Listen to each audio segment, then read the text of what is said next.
David here with Figboot on Pens, back again with another ink review.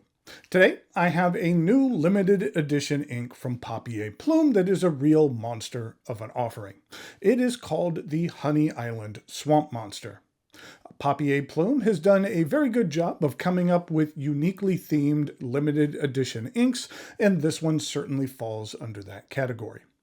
You can purchase the individual bottle of ink, or what I have to share with you today is the ink set, which contains the ink as well as some other special goodies. Okay, in order to see what those goodies are and to get a closer look at this cryptid of an ink, please join me over here at camera 2. Now here is the ink set. Now, what is the Honey Island Swamp Monster? While I will have more details in the writing sample, it is a cryptid. Those are the fabled creatures like Bigfoot or Yeti or like a Chupacabra. From a scientific standpoint, these are legendary or extinct animals whose present existence is like disputed or unsubstantiated. But inside, we got a lot going on. First of all, there's a neat little card here that has like a newspaper in it with a sighting of the Honey Island Swamp Monster. And then inside we have a number of things. First of all, there is a wax seal, which is really cool, which has the swamp monster there. And then we have a couple of bars of wax with a kind of a swampy green and a brown, which I think will complement each other nicely and look nicely with that. Then we also have this little golden, I forgot what it's, it's like a cream that you can be used as an accent for the wax seal. And then we have the bottle of ink. And then this is what the wax seal looks like up atop. Now, one of the things I love about Papier Plume inks is that they dip them in wax here at the top. And then actually on top, you can kind of see there's the gold on top, and that's what this gold is. Once you have applied this, then you can use a Q-tip or your finger and pull some out and then apply it on there just for some extra flair. But I really like the looks of this wax that's up top, but on the cap. But sometimes the wax kind of overplay here can get in the way of the cap screwing off and on. This one was a little more difficult than usual, and as I was turning it, you could see that it cracked a little bit. That usually they aren't that difficult, but sometimes on occasion the overflow here can make the getting the cap on and off a little bit challenging. But this is what the label looks like. I think it's an accomplishment because I think the last several reviews I've done of Papier Plume, I've messed up the label here. So the fact that I actually kept this label clean is a bit of an accomplishment.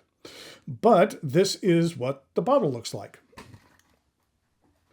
To start off with, let me show you what the wax seal looks like. Now, in the past, I've always kind of made a promise that if you write me a letter, then I will promise to write you back. And I will admit that over the last few months, I've kind of neglected my letter writing duty, but I'm starting to try to catch up and get back to folks. And so this is a letter that I received. And so let's go ahead and put a wax seal on here.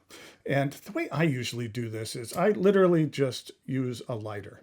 So I don't know. If someone walks in the room, then it looked like I have a problem. So no, officer, it isn't what it looks like. But usually what I do here is drip it. It's a little hard to see where it's dripping because I'm looking straight down on the camera. But after I let it drip for a little bit, then I will make a little bit of a circle here. And once I've made the circle, I'll lift it up and make sure there's no little drippings. And then, you know what? One thing I wish they did on the wax seals was put a little arrow. So usually what I end up doing is getting a Sharpie and marking them on the end so I know exactly which way they face. But then we go ahead and apply it. I don't know if I got enough on there. Let's see. Yeah, I got enough on that one. So you can see that's what it turned out like. It turned out nice. When you do these, see, I have one more that I need to do. I actually have a whole bunch, but you could do things also like maybe let's mix these. So let's go ahead and mix these and do two at the same time. Let's see what that turns out to look like. So if we drip them both at the same time, let's see what this turns out to be. Well, that's making them a little bit separate, but you know what? We will make do with what we got going on.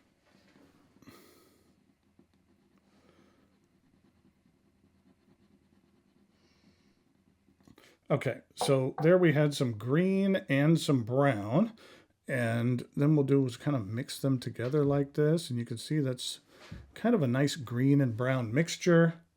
Make sure we have this facing right, and then we will let that sit for a second. You know what? Sometimes what happens also is that they heat up. So you have to wait just a little bit between. There we go. I got a little bit of wax on there. I should have left it sit just a little bit more.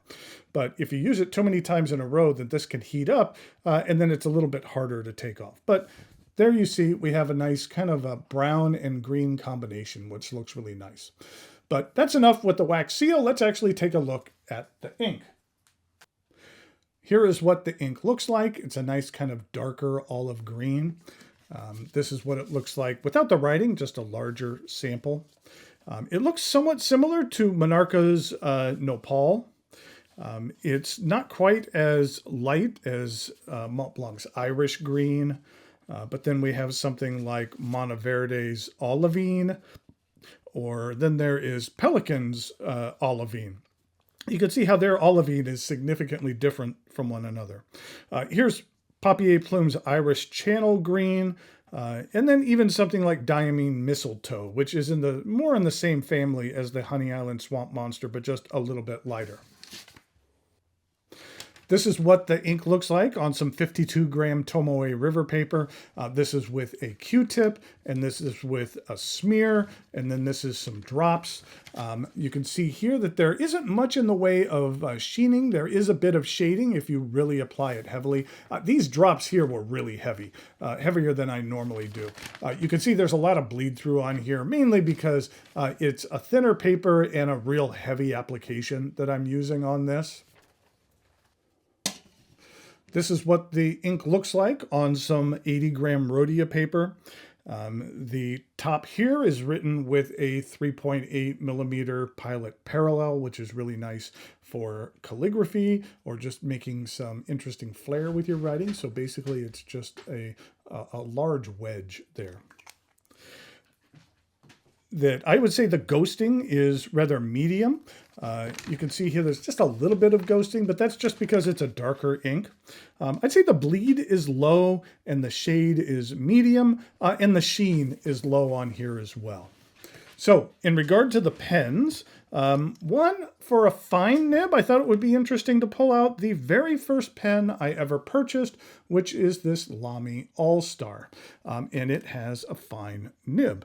And I would kind of later go on to learn that fine nibs weren't my favorite, but I used this pen for a couple of years, almost exclusively, and did enjoy it. So we have the Lamy All-Star. And this is a fine nib. Then in regard to a medium nib, we have a Pilot Vanishing Point, which is a nice, fantastic medium nib that it does lay down a lot of ink, at least mine do. So we have the Pilot Vanishing Point.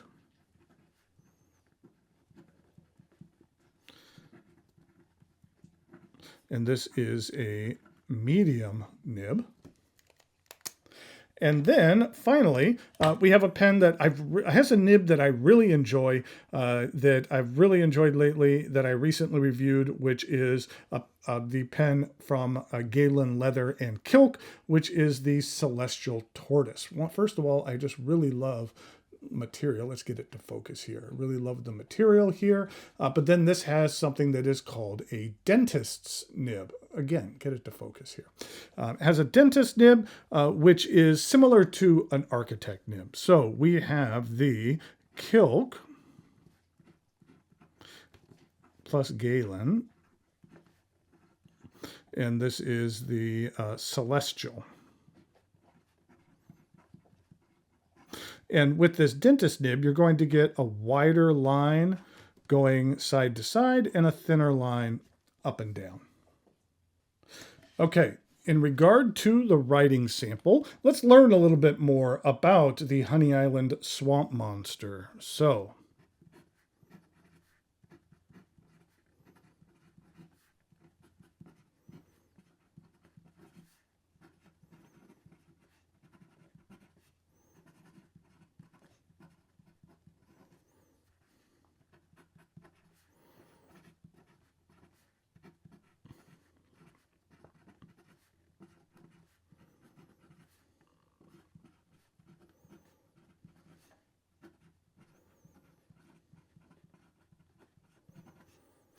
where I said the Honey Island Swamp Monster is also known as the Cajun Sasquatch. Okay, then let's take a look here at the medium nib for the pilot vanishing point.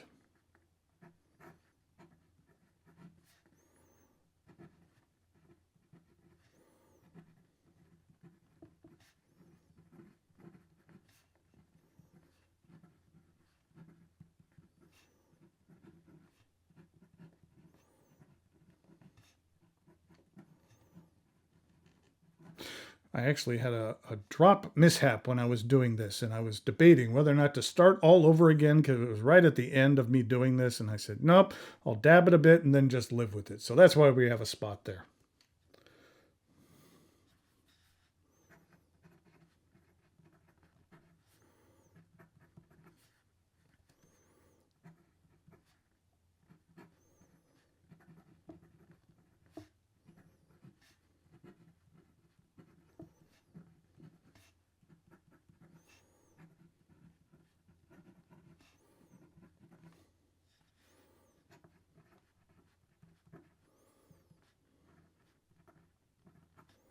I said they purportedly inhabit the Honey Island Swamp in St. Tammany Parish in southern Louisiana. Okay, and then finally, we have a rather long writing sample here for the kilk, but I thought this was interesting.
What I said here was that local lore tells of a train crash in which a traveling circus lost chimpanzees who had then adapted to the environment and offer a potential explanation as to the creature's origin. So whether that's true or not, there's a lot of local lore that goes around and accompanies the Honey Island Swamp Monster. I do find the flow of this pen to be rather wet. For drying time, for the fine nib, it wasn't that bad. It was between 10 and 15 seconds. For the medium nib, this was the medium nib on the vanishing point, which does lay down a lot of ink, and it was actually between 30 and 60 seconds for that one. So now we have a waterproof test, so let's go ahead and add some water to this. And as we let that sit, let's go ahead and take a look at some chromatography.